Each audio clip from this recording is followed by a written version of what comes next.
오늘 말씀은 창세기 말씀입니다. 창세기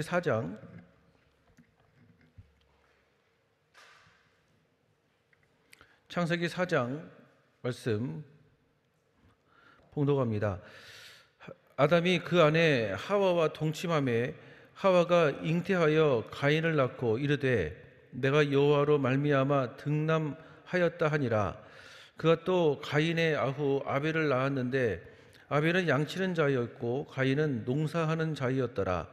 세월이 지난 후에 가인은 땅의 소산으로 제물을 삼아 여호와께 드렸고 아벨은 자기도 양의 첫 새끼와 그 기름으로 드렸더니 여호와께서 아벨과 그 제물은 연납하셨으나 가인과 그 제물은 연납하지 아니하신지라. 가인이 심히 분하여 안색이 변하니 여호와께서 가인에게 이르시되 내가 분하여 함은 어찌미요 안색이 변함은 어찌미뇨. 내가 선을 행하면 어찌 낯을 들지 못하겠느냐. 선을 행치 아니하면 죄가 문에 엎드리느니라. 죄의 소원은 내가 있으나 너는 죄를 다스릴지니라. 가인이 그 아우 아벨에게 고하니라. 그들이 들에 있을 때에 가인이 그 아우 아벨을 쳐 죽이니라. 여호와께서 가인에게 이르시되 내 아우 아벨이 어디 있느냐. 그가 가로되 내가 알지 못하나이다. 내가 내 아우를 지키는 자니이까. 가라사대 내가 무엇을 하였느냐. 내 아우의 핏소리가 땅에서부터 내게 호소하느니라. 땅이 그 입을 벌려 내 손에서 내 아우의 피를 받았은즉 내가 땅에서 저주를 받으리니 내가 받거라도 땅이 다시는 그 효력을 내게 주지 아니할 것이요 너는 땅에서 피하여 유리하는 자가 되리라. 가인이 여호와께 고하되 내 죄벌이 너무 중하여 견딜 수 없나이다. 주께서 오늘 이 지면에서 나를 쫓아내시온즉 내가 주의 낯을 배우지 못하리니 내가 땅에서 피하면 유리하는 자가 될지라. 물은 나를 만나는 자가 나를 죽이겠나이다. 여호와께서 그에게 이르시되 그렇지 않다. 가인을 죽이는 자는 벌을 7배나 받으리라 하시고 가인에게 표를 주사 만나는 누구에게든지 죽임을 면케 하시니라. 가인이 여호와의 앞을 떠나 나가 에덴 동편 놋 땅에 거하였더니 아내와 동침하니 그가 잉태하여 에녹을 낳은지라. 가인이 성을 쌓고 그 아들의 이름으로 성을 이름하여 에녹이라 하였더라. 에녹이 이랏을 낳았고 이랏은 무에엘을 낳았고 무엘은 무드세알을 낳았고 무드세알은 라멕을 낳았더라. 라멕이 두 아내를 취하였으니 하나의 이름은 아다요 하나의 이름은 실라며 아다는 아바를 낳았으며 그는 장막에 거하여 육축치는 자의 조상이 되었고 그 아우의 이름은 유발이니 그는 수금과 퉁소를 잡은 모든 자의 조상이 되었으며 실라는 두발 가인을 낳았으니 그는 동철로 각양 날카로운 기계를 만드는 자요 두발 가인의 누이는 나아마이었더라. 라멕이 아내들에게 이르되 아다와 실라여 내 소리를 들으라. 라멕의 아내들이여 내 말을 들으라. 나의 창상을 인하여 내가 사람을 죽였고 나의 상함을 인하여 소년을 죽였도다. 가인을 위하여는 벌이 7배일진데 라멕을 위하여는 벌이 77배이로다 하였더라. 아담이 다시 아내와 동침함에 그가 아들을 낳아 그 이름을 셋이라 하였으니 이는 하나님의 내게 가인 주인 아벨 대신에 다른 씨를 주셨다 함이며 셋도 아들을 낳고 그 이름을 에노스라 하였으며 그때 사람들이 비로소 여호와 이름을 불렀더라. 오늘 효와 행복 제목은 끊임없는 죄악기에 끊임없는 용서. 오늘 핵심 성경 구절 7절입니다. 내가 선을 행하면 어찌 낯을 들지 못하겠느냐. 선을 행치 아니하면 죄가 문에 엎드리느니라. 죄의 소원은 내게 있으나 너는 죄를 다스릴지니라. 창세기는 부정적인 의미에서 볼 때 인간의 실패 역사를 담고 있다. 최초의 인간이 범죄하여 하나님을 떠났으며 그의 자손은 살인과 투쟁으로 역사를 이끌어갔고 믿음의 조상들도 성수의 과정에 이르기 전까지는 거듭되는 실패와 좌절의 길을 걸어갔다. 결국 이 세상에는 아무도 완전한 의인이 없다는 것을 증명하고 있다. 그뿐만 아니라 인간의 죄는 날이 갈수록 가증되고 험악해져 가기 마련이다. 현재 이 세상에는 가인보다 더 악한 자가 허다하게 나타나고 있다. 그러나 이런 모습과 대비되어 더욱 확실하게 드러나는 것이 하나 있다. 바로 하나님의 사랑이다. 죄의 연속 가운데에서도 하나님의 긍휼하심과 자비하심은 인간에 끊임없이 주어진다. 아벨을 죽인 가인에게도 하나님께서는 보호하시겠다는 약속하셨고 많은 자손을 허락하셨다. 마찬가지로 매일 죄를 짓고 사는 오늘날의 우리에게도 회개만 하면 모든 죄를 용서받을 수 있는 은혜를 허락하셨다. 하나님께서는 아벨과 그의 제물을 연락하셨지만 가인과 그의 제물은 연락하지 않으셨다. 그런데 여기 하나님께서 사람이 드리는 제물을 연락하시는 순서에 주목해 보십시오. 하나님께서는 사람이 드리는 제물 그 자체보다는 제물을 드리는 자의 삶을 먼저 살피는 것을 알 수 있다. 하나님께서는 아벨을 기뻐 받으셨기 때문에 그의 제물을 또한 기쁘게 받으신 것이며 또 가인을 기뻐하지 않으셨기 때문에 그의 제물도 받지 않으신 것이다. 아무리 귀하고 값진 제물을 하나님께 가져온다 해도 삶이 제멋대로라면 그 예물은 하나님께 연락될 수 없다. 하나님께서 원하시는 것은 제물이 아니라 제물을 드리는 그 사람을 기억해야 한다. 아멘. 7절 말씀, 1절부터 7절 말씀을 중심으로 하나님의 말씀을 준비했습니다. 오늘 말씀에 등장하는 가인과 아벨의 제사를 통해서 저와 우리에게 주시는 하나님의 음성이 무엇인지 그 음성을 듣고 그 음성대로 살아갈 수 있는 은혜가 있기를 주의 이름으로 축원드리겠습니다. 두 가지를 함께 나누겠습니다. 첫 번째로는 소속의 싸움입니다. 소속의 싸움. 우리가 흔히 가인과 아벨이 드렸던 제물을 갖고 가인은 땅의 소산으로 제물을 드렸으니까 하나님이 그 제물을 받지 않으셨고 아벨은 양의 첫 새끼를 제물로 드렸더니 하나님이 그 제물을 기뻐 받으셨다라고 생각들을 합니다. 그런데 그것은 말씀의 의미를 잘 알지 못할 때 그렇게 생각을 하는 것입니다. 먼저 보시면 3절에 세월이 지난 후에 가인은 땅의 소산으로 제물을 삼아 여호와께 드렸고 라고 말씀을 합니다. 여기서 보시면 세월이라고 말씀하시는데 세월이 지난 후에라고 하는 것은 영적인 의미가 상당히 좀 깊이 있습니다. 여기서 세월이라는 것이 이 날인데 히브리어로는 캐츠라고 하는 단어를 사용합니다. 캐츠라는 이 단어는 심판과 종말로 연결되어져 있는 날을 가리키는 거예요. 심판과 종말로 연결되어져 있는 날. 그러니까 지금 우리도 이 날을 허락받았지 않습니까? 이 하루도 내 인생의 종말과 심판으로 이제 가고 있는 거 아니겠습니까? 이렇게 가고 있는 날이잖아요. 양을 치는 한 인생의 절기가 끝이 나면 그 양을 치는 그에 따르는 결과물을 가지고 한 절기가 이렇게 올라가는 것이고 또 농사를 짓는 한 절기가 지나면 그 결과물이 이렇게 나오지 않습니까? 그 결과물을 가지고 내 인생의 심판대에 이제 그대로 이제 올라간다는 거예요. 여기서 우리가 좀 기억해야 될 영적인 메시지가 있다고 생각을 합니다. 바울이 자기 인생이 이제 천국에 가까이 갈 날이 얼마 남지 않았구나 라고 생각을 해서였는지 로마 감옥에 있었을 때 자신의 인생에 대해서 그가 이렇게 말을 합니다. 디모데후서 4장 6절을 보니까 관제와 같이 벌써 내가 부음이 되고 나의 떠날 기약이 가까웠도다 라고 말합니다. 관제와 같이 벌써 내가 부음이 되었고 나의 떠날 날이 가까이 왔다.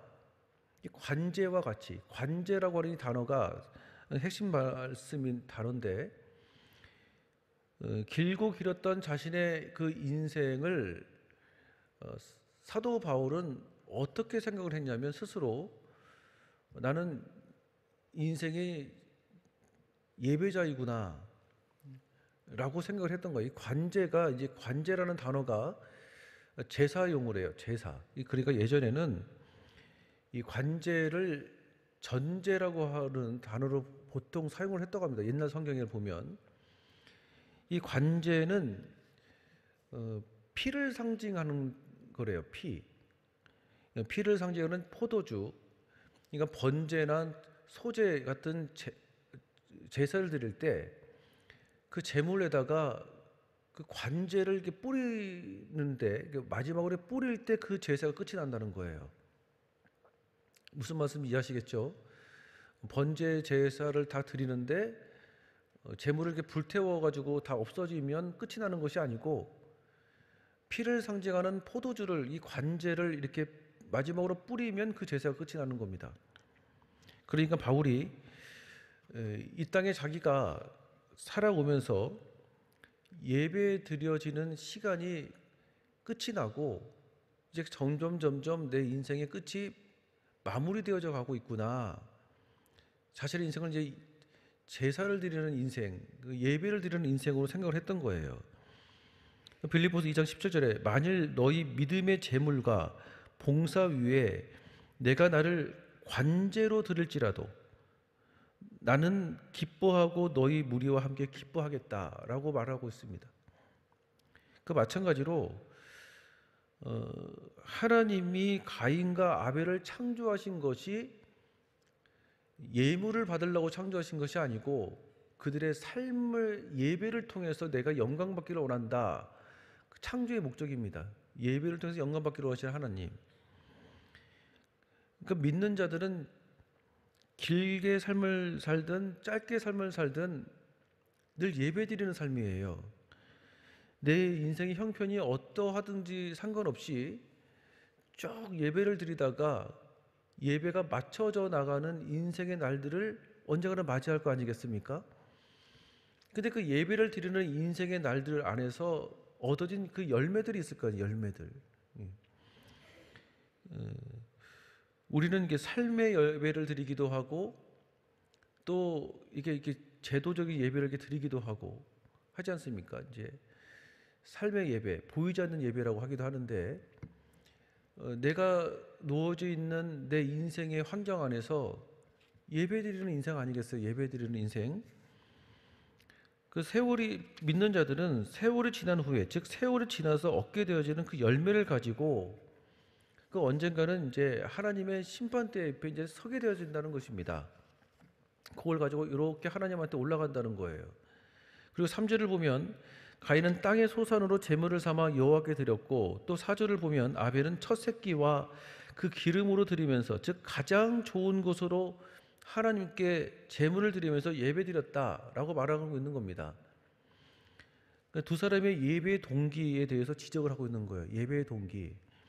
겉으로 봐서는 두 사람이 똑같이 예배를 드리고 있는 것 같아 보이지만 가인은 이런 형식적인 예배, 즉 하나님과 전혀 관계가 없는 삶을 살고 있었던 것이고 아벨은 하나님과의 관계 속에서 늘 살아왔던 인생의 예배자였던 거예요. 여기서 이제 히브리서 11장 4절을 보니까 믿음으로 아벨은 가인보다 더 나은 제사를 하나님께 드림으로 의로운 자라 하시는 증거를 얻었으니 하나님이 그 예물에 대하여 증거하심이라 저가 죽었으나 그 믿음으로 오히려 말하느니라 라고 말씀하고 있습니다. 예물을 하나의 결과잖아요. 예물은 하나의 결과예요. 아벨은 믿음으로 예배를 드렸다는 겁니다. 믿음의 열매들이 있다는 것이죠. 여기서 이제 히브리서 11장 4절에서 말씀하시고 있는 그 믿음에 대해서 에베소 2장 8절에 이렇게 말합니다. 너희가 그 은혜를 인하여 믿음으로 말미암아 구원을 얻었다니 이것이 너에게 난 것이 아니요 하나님의 선물이라. 믿음은 은혜에 의해서 주어진 것입니다. 내 노력으로 만들어진 것이 믿음이 아니에요.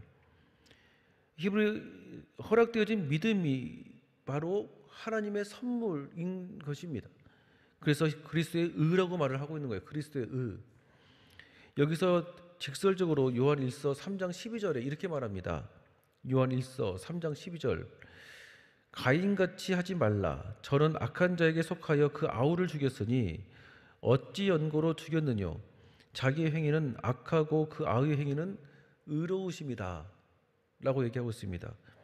가인은 한마디로 말해서 악한 자에게 속했고 아벨은 의로운 자 안에 속해 있다 라고 얘기하고 있어요.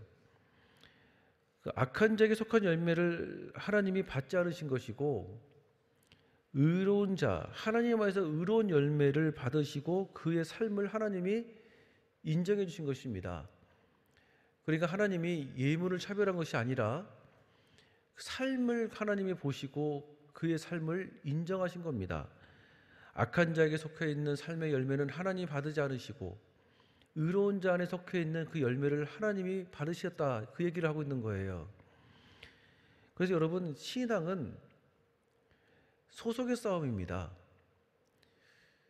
저는 오랫동안 영적인 정체성에 대해서 하나님의 자녀다라고 하는 것을 가지고 살고 있었고, 또 성도들한테 그렇게 가르쳐 왔어요.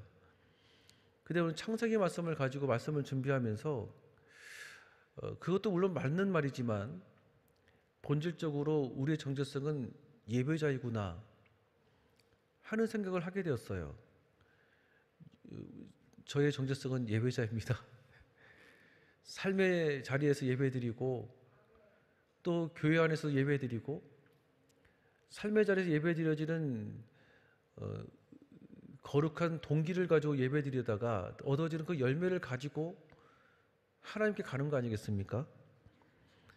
그래서 여러분, 내가 얼마나 많이 예배를 드렸냐가 하나님을 보시는 게 아니고, 내가 의로운 자 안에 삶을 붙드는 선한 싸움을 하는 것을 하나님이 보신다는 겁니다. 무조건 예배를 많이 드렸기 때문에 하나님이 기뻐하는 것이 아니고, 내가 의로운 자 안에서 선한 싸움을 하고 예배의 동기가 의로운 자 안에서 드러나갈 때 하나님이 그 예물을 받으신다는 거예요. 그래서 여러분, 오늘도 주님 안에서 선한 싸움이 있기를 축복합니다. 날마다 의로운 자 안에서 여러분이 삶에 은혜가 있어서 의로운 자 안에 있으면 의로운 영향력을 미치는 것이고, 악한 자 안에 있으면 악한 영향력이 내 안에서 흘러가는 거 아니겠어요?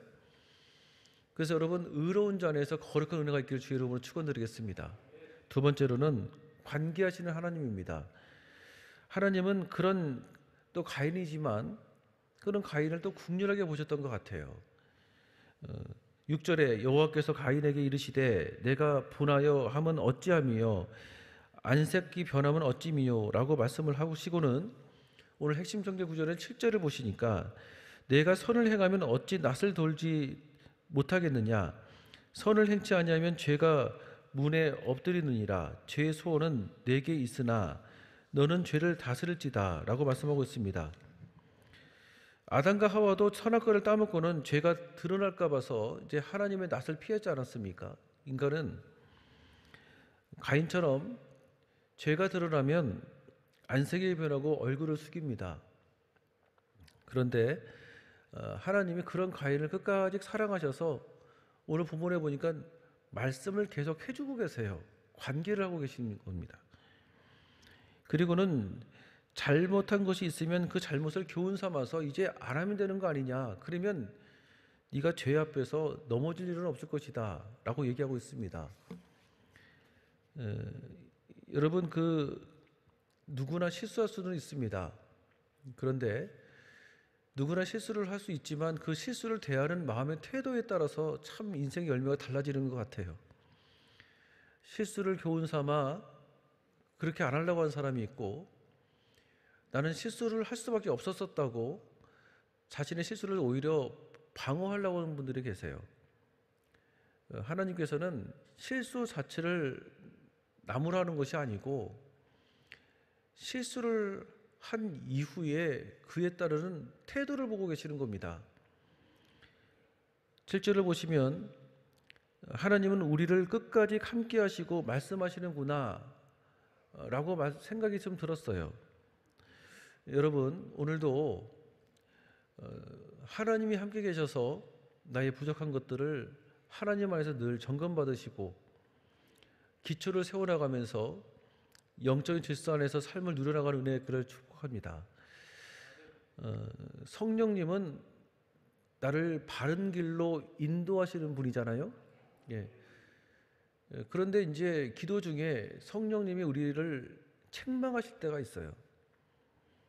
성령님이 오늘 보니까 말씀처럼 나의 죄된 것들을 책망하시는 것이 나를 징계하려고 하시는 것이 아니고 바른 길로 인도하려고 하시는 거예요. 그래서 여러분, 인생에 소원을 놓고 기도하는 것도 물론 중요하시겠지만 그보다도 영적인 기초와 질서가 약한 상태에서는 소원 이루는들 오래 못 가지 않습니까? 물이 들어오는데 물을 담았을 때 그릇이 너무 약하고 좁으면 담을 그릇이 뭐 어떻게 더 넓어지겠습니까? 그래서 여러분, 하나님께서 오늘도 여러분들과 저를 끝까지 좋은 곳으로 인도해 주시려고 하시는 거예요. 그러면 성령님이 내 안에서 책망하시는 그것을 느껴지시면 가인처럼 고개를 숙이지 마시고 하나님 은혜 속에서 그렇게 안 하겠습니다 라고 교훈 삼아서 바르고 온전하며 그리고 그의 길을 잘 인도받을 수 있는 귀한 인생이 되어지길 주의 이름으로 축원드리겠습니다. 기도하겠습니다. 살아계신 하나님, 감사합니다. 하나님의 은혜 가운데 늘 우리가 서 있기를 소망합니다. 우리는 예배자입니다. 예배자로서 늘 삶을 승리하기를 소망합니다.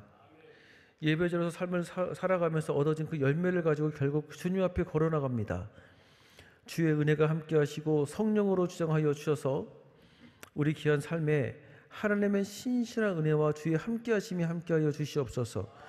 성령님이 내 마음보다 책망하시는 것이 있다고 한다면 고개 숙이지 않게 하시고 그 음성에 순종하게 허락하여 주셔서 내 삶의 기초와 질서가 온전하게 서나갈 수 있는 귀한 하루가 되게 하여 주시옵소서. 예수님의 이름으로 기도드립니다. 아멘.